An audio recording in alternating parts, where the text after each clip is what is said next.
Back to the ground and back to chewing up the clock. And Blount will pick up the first down and a lot more. LaGarrette Blount out of bounds inside the 10-yard line. Another huge run. We can see him coming over right in here. Stayed on it, and LaGarrette Blount, like Mariano Rivera, one of the great closers. This is a guy, when you come in the fourth quarter with him, good luck. 180. Head coaching experience on the staff. Blount is back in there. Big hole, and LaGarrette Blount will not be taken down. Touchdown. Will Johnson, the fullback, providing the escort.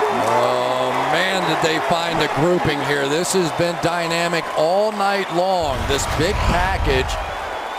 Watch right there. Will Johnson's going to come around and make the final block.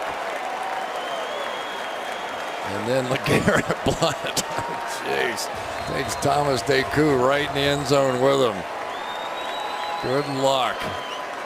Remember that stretch he had with in the playoffs? I think to play for Pittsburgh as well. Came over from Cincinnati a couple of years ago. Blount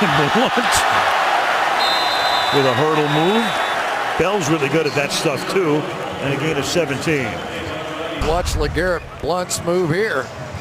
Just patiently right over the top. We have seen that before. Remember when he played in Tampa? There would be multiple times that, because when you're a big back or you're a tight end or whatever. Bell with that 81-yard romp. Huge play at that point in the game when Carolina had him backed up. And just is not. They're not as good. No way will they get him back until at the earliest November 17th. And there goes Blount, and he has over 100 yards tonight. LaGarrette Blount. Antoine Cason said, "Fool me once," and this time he stood right in there. That almost looked like the Antonio Brown play. Blount was going to try and get over him. Cason stood right there and almost took the flat-footed kick to the face mask we saw earlier this season from Antonio Brown.